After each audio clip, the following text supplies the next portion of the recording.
Assalamualaikum warahmatullahi wabarakatuh. Kami dari tim Stock Sevi SMN 1 Mei Utara akan mempresentasikan hasil analisis kami terkait dengan saham PT Astra International Tbk. Perkenalkan, nama saya Didi Ardianata dan rekan saya Agi Fitriani dan Sakina Marita. PT Astra International merupakan perusahaan kredibel yang beroperasi di sektor perindustrian. Astra berdiri pada tahun 1957. Menawarkan saham ke publik untuk pertama kali pada tahun 1990. Eksistensi Astra di industri bisnis ditunjukkan melalui kinerja progresif perusahaan dengan kondisi keuangan prima yang telah melantai di Bursa Efek selama 32 tahun. Keberhasilan PT Astra International tidak lepas dari filosofi Astra Catur Dharma yang menjadi stimulan dalam menjeral bisnis PT Astra International hingga saat ini. Perusahaan senantiasa bertumbuh dengan menerapkan konsep keberlanjutan dan memberikan peluang kepada milenial sebanyak 65,7% karyawan tergolong milenial atau kurang dari 35 tahun. Dari 188.788 karyawan yang tersebar pada 240 anak perusahaan.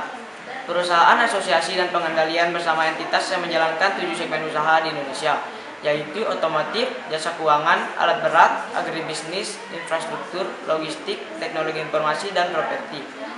Dengan menyumbang pendapatan terbesar adalah bisnis alat berat dan pertambangan sebesar 9,5 triliun rupiah, diikuti otomotif sebesar 87,7 triliun rupiah.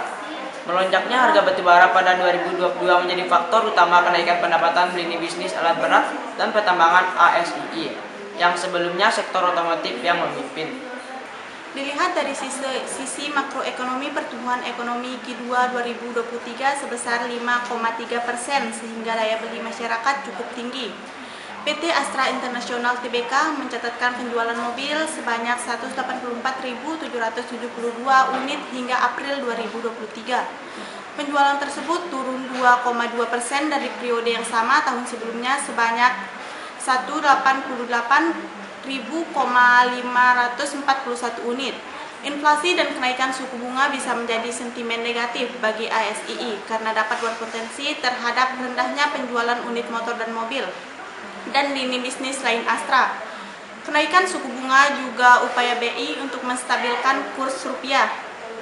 Seperti terlihat pada tabel nilai kurs rupiah telah menyentuh level P15.727 dalam jangka pendek. Ini bermanfaat dalam meningkatkan daya saing harga.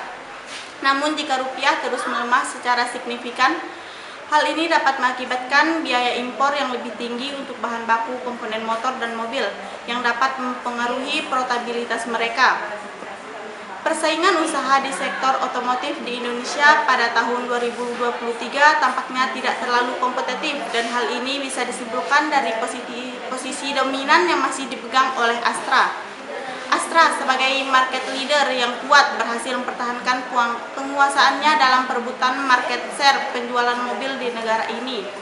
Hadirannya yang kuat dan strategi bisnis yang telah teruji dan terpercaya telah memberikan Astra keunggulan kompetitif yang sulit untuk ditandingi oleh pesaingnya. Dalam situasi ini, kendali yang dipegang oleh Astra atas pangsa pasar otomotif Indonesia menjadi sebuah contoh nyata dari kekuatan perusahaan dalam menjaga posisinya dalam lingkungan bisnis yang terus berubah. Total liabilitas perseroan naik menjadi 186,38 triliun pada 30 Juni 2023 dari Desember 2022 sebesar 169,57 triliun.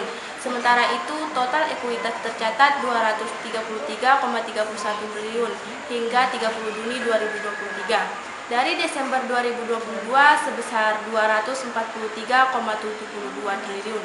Astra International mencatat aset 419,69 triliun hingga semester 1 2023. Dari Desember 2022 sebesar 413,29 triliun dengan cash relatif aman. PT Astra International Tbk meraup pendapatan 162,39 triliun hingga semester 1 2023. Pendapatan tumbuh 13% dari periode sama tahun sebelumnya, 143,69 triliun. Sementara itu, laba yang diatribusikan kepada pemilik entitas induk mencapai 17,44 triliun hingga semester 1 2023. Dari grafik di atas terlihat bahwa pendapatan terus tumbuh dari tahun ke tahun.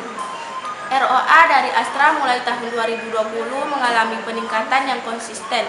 Ini dapat mencerminkan kinerja manajemen perusahaan yang baik dan ini menjadi tanda positif, berarti perusahaan semakin baik dalam mengelola asetnya. Tren positif yang ditunjukkan oleh ROE menunjukkan tidak hanya baik dalam mengelola aset, tetapi baik dalam memberikan imbal hasil kepada pemegang sahamnya. Hal ini akan meningkatkan optimis dan kepercayaan investor terhadap manajemen perusahaan. NPM yang secara terus-menerus mengalami tren kenaikan meskipun tidak signifikan. Hal ini tentu menjadi indikasi positif dari perbaikan efisien, operasional, dan pengurangan biaya sehingga menghasilkan laba bersih yang lebih besar dari pendapatan. Kenaikan DER sebanyak 10% dari tahun 2022 bisa menjadi indikasi negatif namun masih dalam batas aman. Debit to asset ratio meningkat 4% dari tahun 2021, sehingga 4% aset perusahaan yang dibiayai dari hutang, namun masih dalam batas aman melihat cash dan pos lain dari keuangan perusahaan. Resiko bisnis yang dapat mempengaruhi bisnis Astra seperti resiko bisnis dan operasional, resiko pasar, dan seperti suku bunga, nilai tukar, dan lain-lain. Resiko regulasi seperti legalitas dan perpajakan. Demikian hasil analisis kami, maka kesimpulannya saham PT Astra Internasional layak untuk dibeli. Demikian penyampaian analisis dari kelompok kami. Wassalamualaikum warahmatullahi wabarakatuh.